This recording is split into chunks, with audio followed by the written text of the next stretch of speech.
Hello, we've all been hearing the same story, right? Interest rates? How they impact everyday Americans. But here's what you might not know. Trump has changed his plan. He's got a new approach to making this happen. And if you're feeling lost in all of this, don't worry. You're not alone. I'd say about 99% of people don't fully understand what's going on. That's why I'm here, to break it down for you and clear up all the confusion. So, here's what you need to know. This is crucial because it's going to come up again. When it comes to interest rates, the most important one for you and me is the 10-year Treasury yield. Why? Because it has the biggest impact on borrowing costs. Things like mortgage rates, auto loans, credit card debt, and business lending. So, just remember, the 10-year yield is key. Now let's go over a timeline so you can see exactly what's happened and where we stand today. On January 23rd, Trump spoke at Davos. Here's what he said about interest rates. With oil prices going down, I'll demand that interest rates drop immediately, and likewise, they should be dropping all over the world. Interest rates should follow us. So, what does that mean? It means Trump publicly stated that he wants interest rates lowered immediately. Now, let's look at what actually happened. Here's the 10-year Treasury rate over the past 5 years. I've marked a red line at the point when Trump made that statement at Davos. Fast forward 3 weeks, and guess what? No major changes in interest rates. Then, on January 29th, the Federal Reserve had a meeting. The big takeaway? They decided not to cut interest rates. And here's where things get messy. The media made it even worse. Trump wants lower interest rates. But the Fed didn't cut rates. And then headlines started popping up. Trump blasts Fed for not cutting interest rates. And another one, Trump lashes out at Jerome Powell after Fed doesn't cut rates. But here's the thing. Let's look at what Trump actually said. About 1 hour after the Fed announced their decision, Trump posted on Truth Social.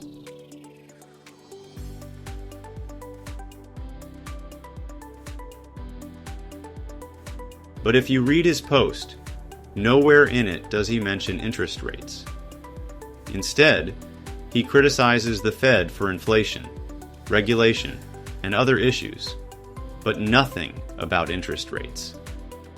Yet, the media is out there saying Trump is furious about the Fed's decision. But here's the twist. Just a few days later, on February 2nd, Trump was asked directly about the Fed's decision. And this is what he said. And on the Fed Chair Jerome Powell, he held rates. What's your reaction to him not changing the rates? What did you say? Fed Chair Jerome Powell, the Fed meeting was this week. He held the rates. He didn't cut them. No, I'm not surprised. I think holding the rates at this point was the right thing to do. So let's get this straight.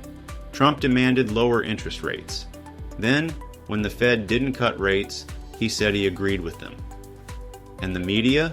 They kept running with the idea that Trump was mad at the Fed, even though he said he wasn't. But wait, there's more. On February 12th, Trump once again said that interest rates should be lowered. And on the very same day, Fed Chair Jerome Powell responded, making it clear that Trump won't influence the Fed's decision on interest rates. Check this out.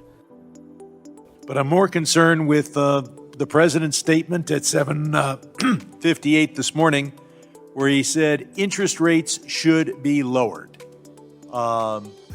He said it. Will that influence what the Fed actually does? I, as a practice, never comment on anything the president says, but I think people can be confident that we'll continue to keep our heads down, do our work, make our decisions based on what's happening in the economy, the outlook, and the balance of statements risks. by elected officials are not among the things that cause you to act one way or the other. That's correct. So, what's really going on here? Let me give you the truth. Here's what's actually happening. Trump wants the Fed to cut rates. The Fed doesn't want to do that right now. And Trump has no direct power to make them do it. So, what's his move? He's taking matters into his own hands. Trump has a new plan to get interest rates lower without relying on the Fed. Here's how Treasury Secretary Scott Bessent explained it. One of the things I wanted to emphasize is that we are not focused on whether the Fed is going to cut, not cut. What we are focused on is lowering rates. So we are less focused on the specific of rate cuts and how do we get the whole curve down. I mentioned that the 10-year, I believe, is the important price to focus on. It's mortgages, it's long-term capital formation.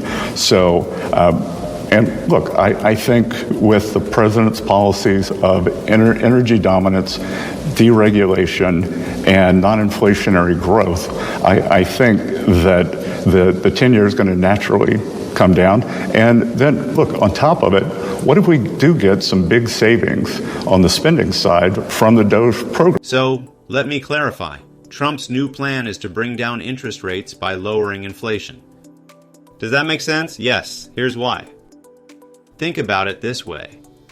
If inflation is at 9%, no investor is going to accept an interest rate lower than that. Otherwise, they'd be losing money.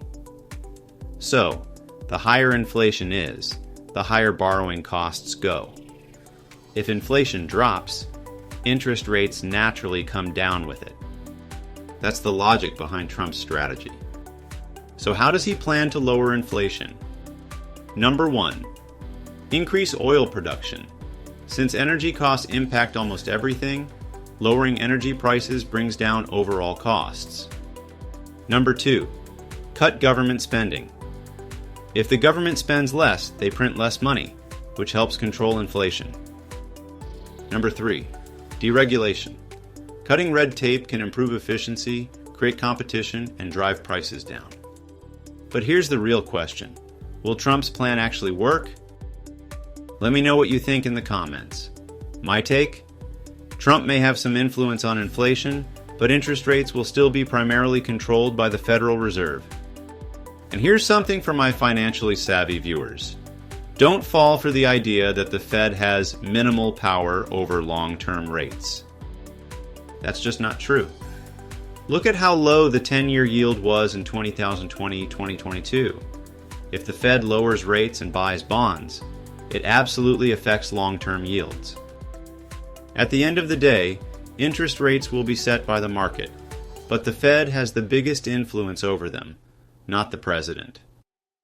So, now you know what's really happening with Trump's plan for lower interest rates. If you found this helpful, make sure to like, subscribe, and drop your thoughts in the comments. Thanks for watching, and I'll see you in the next one.